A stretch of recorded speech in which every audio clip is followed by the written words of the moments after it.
Agapě Familia, today I want to tell you how to change someone's life in a moment.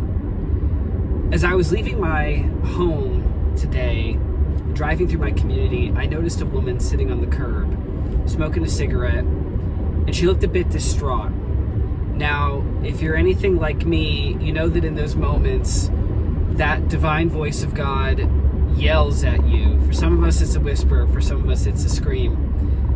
And it tells you to do something, to inject yourself into the situation, and to provide some sort of service, value, or love to the person in question. And I have a very busy day today, and I have a deadline to meet and get to this place. And so I drove on, and about 50 feet down the road, that voice just got louder and louder and said, "You need to turn around and you need to check on this woman. You also need to not get in a car accident. The people in front of me just slammed on their brakes." This is what I get for filming videos while I'm driving. Anyway, so I'm driving away and I hit the brakes, I reverse, I turn around, and I go back. And I rolled down my window and I said to her, "Hey, when I drove by a minute ago, I noticed that your face looked like maybe something was wrong. And I just wanted to circle back and check in to see if you're okay." And she said, "I'm okay." And I said, "Are you sure?" And then she said to me, she sighed and she goes, "Just stuck in my thoughts, just my thoughts."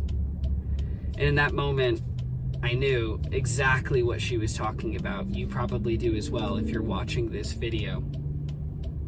And so I said to her, I know how you feel. I've been there many times. In fact, I've spent most of my life stuck in my thoughts.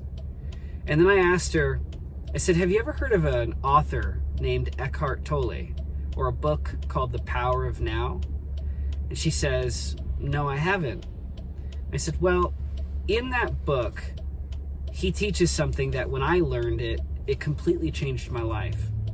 He talks about something called the thinker versus the observer, and how it's important for us to understand that we are not your thoughts. In fact, I said it's important for you to understand that you are not your thoughts. Rather, you are an observer of your thoughts. And so many of us get stuck in this identity of being the thinker, and we forget that thoughts are just little clouds that float through the sky of our mind. Our vibrational frequency magnetizes thoughts like a radio antenna would. And when our frequency is low, we magnetize low thoughts. And when our frequency is high, we magnetize high thoughts. You can call this woo-woo, you can call this new age, you can call it whatever the fuck you want. It's the truth. And so I said to her, just remember that you are not your thoughts. And so anything that's going on in your mind right now, it's not who you are. It's simply something that's coming into your awareness in this moment. And you have the power to step behind your thoughts, observe them, let them float, sit in the negative emotions without feeling the need to engage with it or identify with it is a better word to use. And she said, I never heard of that before. And in that moment, I knew that God directed me to this woman so that I could share that message with her. And I went on to tell her a Mark Twain quote that I really love, where he says something along the lines of, "I've suffered a great many terrible things in my life, some of which actually happened." And we shared a chuckle, and she understood the irony and the truth that we spent so much of our time in our thoughts and so little of our time thriving in a state of flow, in a state of being, in a state of enjoying that which we are and that where we are. And so I left her with a couple of those thoughts. I told her about this book, and then I said, "My wife and I live right over here. If you ever need anything, you can come knock on our door anytime." And she gave me a real soft smile and she said, "Thank you, I appreciate that." And then we exchanged names and I went on my way. And so there's two lessons that I want you to take away from this conversation that I had with this woman sitting on the curb in my neighborhood. The first thing that I want you to take away is that when you hear that voice, it will start as a whisper, but when you follow that voice to check in on people, to ask if a homeless person is okay, to really dig into the day of someone in your workplace or a stranger that you meet at a restaurant who seems like they're just going through a rough time. That voice can only lead you to good things, and it can never lead you to bad things. So that's the first lesson, is listen to that voice, because as that voice gets louder, as you listen to the voice, it will get louder. And I'm at a point in my journey where I've listened to the voice enough times and I've ignored the voice enough times to where ignoring it is no longer an option. Every time I ignore that voice, I feel a great amount of guilt and pain, because I know that there was some good thing that I was called to do that I didn't do. And I don't know about you, but I don't want to live like that. So listen to that voice, and it will get louder, and you will get more comfortable and stronger in your journey of serving others and putting other people first.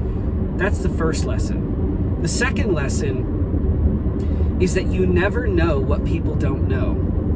As somebody who has spent a lot of my time the last 10 years reading spiritual, personal development, personal growth, self-improvement related content, listening to audiobooks and podcasts and YouTube videos and esoteric bullshit rabbit holes, all of that stuff.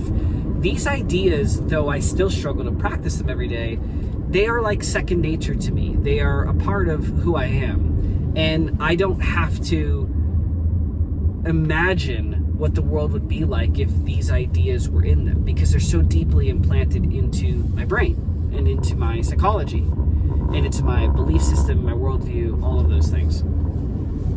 But it's important to remember that most people don't know what you know. Most people don't know what you think that they know. And most people are just going throughout their lives trying to survive. And so when you have these opportunities to help people, when you have these opportunities to share with people things that you know, you're not going to look like an idiot. They're not going to say, yeah, I already know that shit, fool. And if they do, well, c'est la vie. But the second lesson here is that you should never assume that people know everything. And rather, you should try your best to share with them that which you know that will help them. So this is just a quick raw video I wanted to record for you guys today. I hope this makes sense. Please let me know in the comments what you think of this situation. And more importantly, I'd love to hear stories, similar stories that you have had in your own life. Peace out, familia.